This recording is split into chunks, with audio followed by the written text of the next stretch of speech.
on yesterday after the Cowboys lost to the New England Patriots by a score 13-9 up at Foxborough. And he says that you come into these games here in New England expecting to get out-coached. Well, that's not the words you want to say. Those are bad choice of words, Jerry. If you come in already, let me tell you something. Y'all see this? People that are watching me on Facebook Live, right? People that are watching me right now on Facebook Live, if you follow me on any social media, you'll see that I put up a picture of me with a championship belt. Now listen, that's not a real belt. I can't afford a real belt. A real belt costs $200. I can't afford that. I got this belt from Walmart. I paid $20 for this belt, but this belt to me is worth $2 million in my mind. You know why? I bought it to signify that I'm the Sports Take champ. And if I don't believe it, if I don't believe it, nobody else will.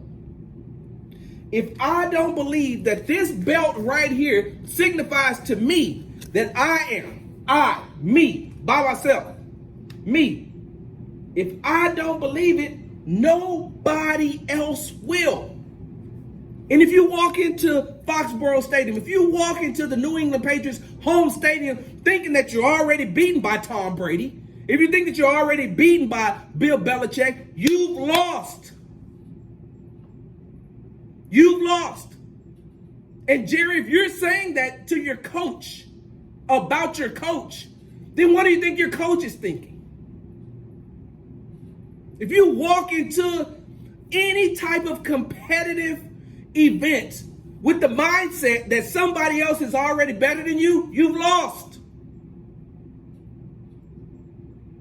Competing is mental. The majority of it is mental. The talent kicks in later after you believe in what you believe in. There's been too many times where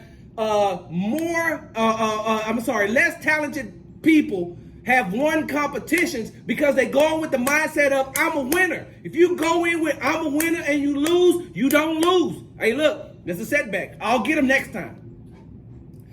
But you said that your coach was already out coached. Jerry, this whole process is on you. It's on you. You do the hiring. You do the firing. It is on you. Jason Garrett must take a lot of blame for the decisions that are being made on the field. But off the field, it's you. Don't try to place the blame on anybody else. Don't try to push the blame on anybody else. It starts and stops with you. You are the owner and the GM. You know what that means? Jason Garrett is your problem. And you knew he was your problem when he sabotaged Wade Phillips. I've said this on more than one occasion, and I'll say it again because I've watched the Cowboys all my life. The year before Wade Phillips was fired, which, by the way, the Dallas Cowboys have never fired a coach mid-season. Never. Wade Phillips was the first one. Coming into that,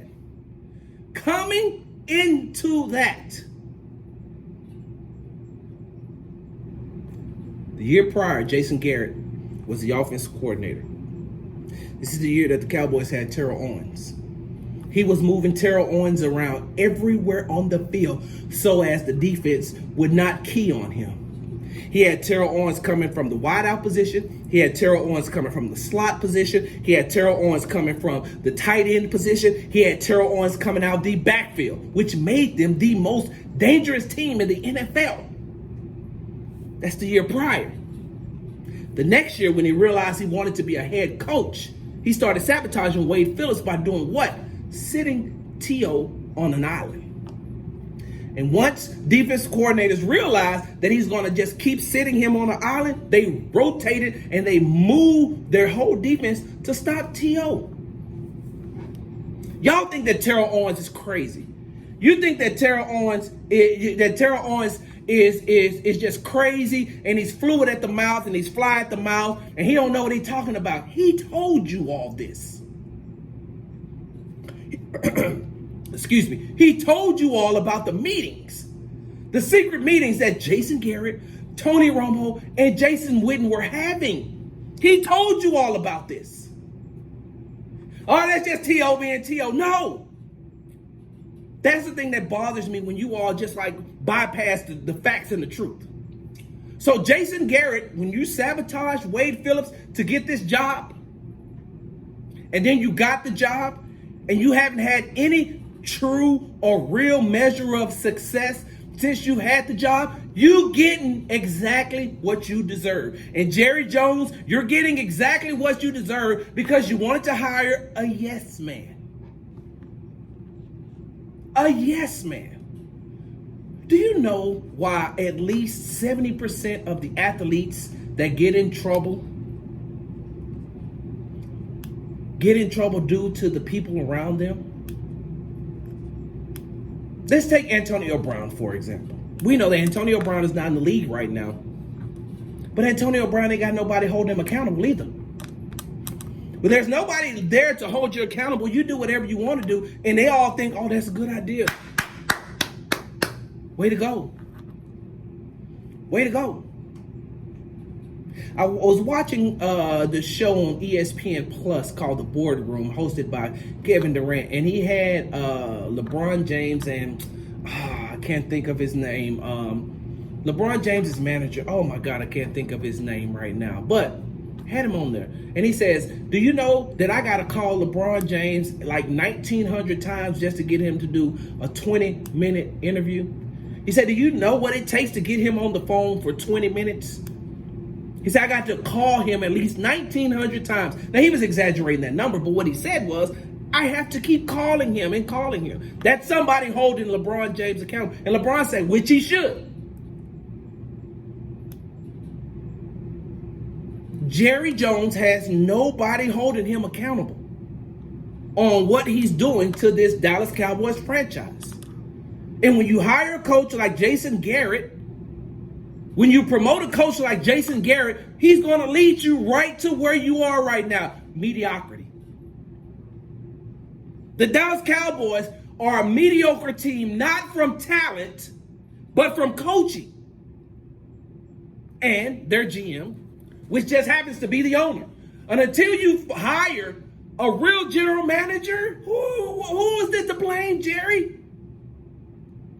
You talk about Jason all day long. That's your guy. Y'all ever heard that saying, hey, who man's is this? It's your man's. That's yours. You are solely responsible for the Dallas Cowboys and the situation that they're in right now because of him. And here's the thing. You allowed some things to cloud your judgment in your mind. You should have fired Jason Garrett when you drafted Zeke and Dak. But because you had success with both of them, you think that, oh, well, look, Jason Garrett, you're doing a great job. Why should we fire him because he's doing such a great job? No, he's not. He's not, Jerry. He has talent on that team, but he does not have the gumption to be able to call the plays when they need to be called. He's been a bad coach. His time management skills are ridiculous. Ridiculous. Yes, I'm on a tangent today, and I'm going off on the Dallas Cowboys because as a fan, I'm disappointed, and as a sports media personality, I'm disappointed. 6-5. The Cowboys are currently 6-5. How many games have they lost by less than 7 points? You know what that comes down to? Those types of wins and losses come down to what? Coaching. The decisions that have to be made. The decisions you watch Bill Belichick make. The decisions you watch John Harbaugh, right? Who goes to his quarterback, his second-year quarterback, and says, hey, you want to go for it right here? Yeah, coach, I want to go for it. You think we can get it? Yeah, well, let's go.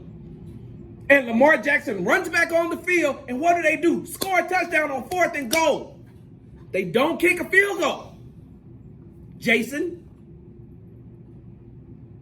Let's take these last two games against the Vikings and the Patriots.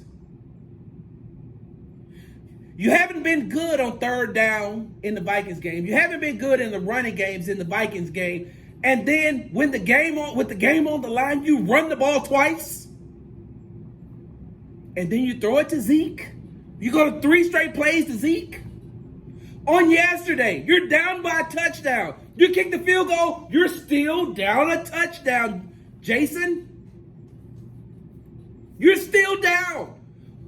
Go for it.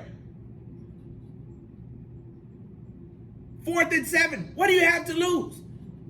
Now you just lost the game by 4 points instead of whatever else you would have lost it by. Go for it.